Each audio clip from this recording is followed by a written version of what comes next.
The outer walls of the house were made of turf pieces, known as strengur, with some added stone at the base. The roof was also of turf. 2 rows of posts supported the roof, but some of its weight must also have been carried by the walls. This is unusual for a dwelling of this period, where the weight of the roof was generally borne by posts and other internal timbers.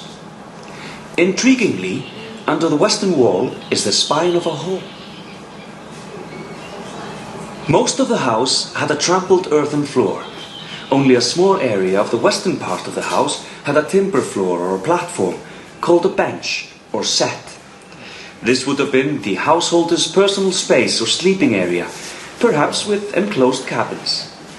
The main post supported long horizontal beams called purlin.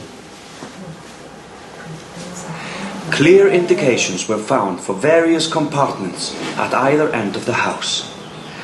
Notably, there is good evidence for the stalling for animals, such as cows at the northern end of the house. It is the first time this practice has been clearly seen in the Viking period Iceland, although this arrangement was common in northern Europe at the time. This is a patch of low turf wall. Now, I'm not sure if these stones are part of that wall, but it says that the light-colored patch next to it, again, I don't know if that's this one here or that over there, is a layer of tephra, which is volcanic eruption dust, if you will. So this is the boundary wall.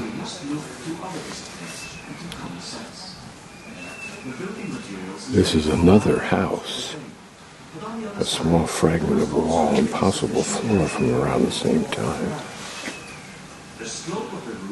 And then this is the foundation that they were speaking of.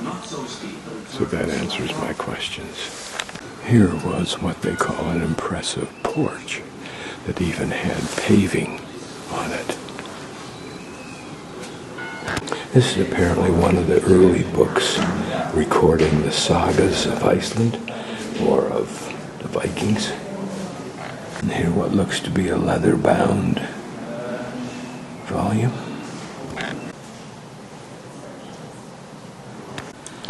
I think tourism is evidenced here by the fact that they have the money to build a superb little museum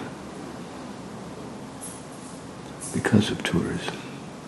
Not quite sure what these stones at the bottom of the manuscript were for.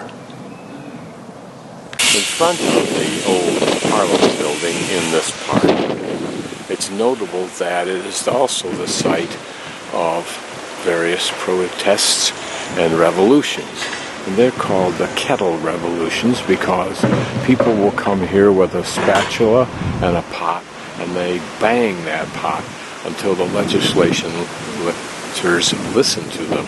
Most notable was recently with the publishing of the Panama Papers, which illustrated some corruption of the Prime Minister.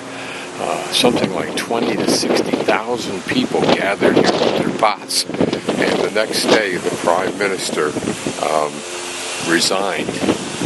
God, that we could do that. This little day tour trip is very reminiscent of the tuk-tuks, and notice the back, it says tuk-tuk tours. It's for hauling heavy weights about. This mound and its monument on top is actually a grave site. The man portrayed on top was an early legislator who spent more time in the garden watering this beautiful garden and taking care of it than he apparently did in the legislature, which frankly would be a good formula for most of our legislators to use. They're too busy out hustling a dollar so they can get reelected. But his one wish was that when he died he would be buried here. And he was.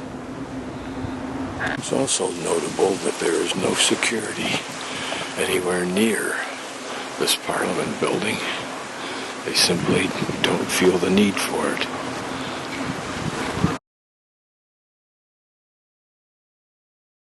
And this is the Reykjavik Cathedral, built in 1847, and revered, I think, more than the colossus that we'll visit later.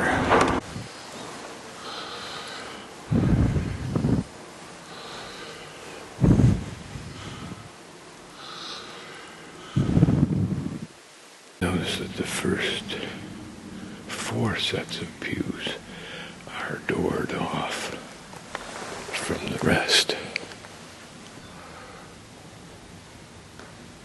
This is a Lutheran church. This takes us up into the belfry, I believe.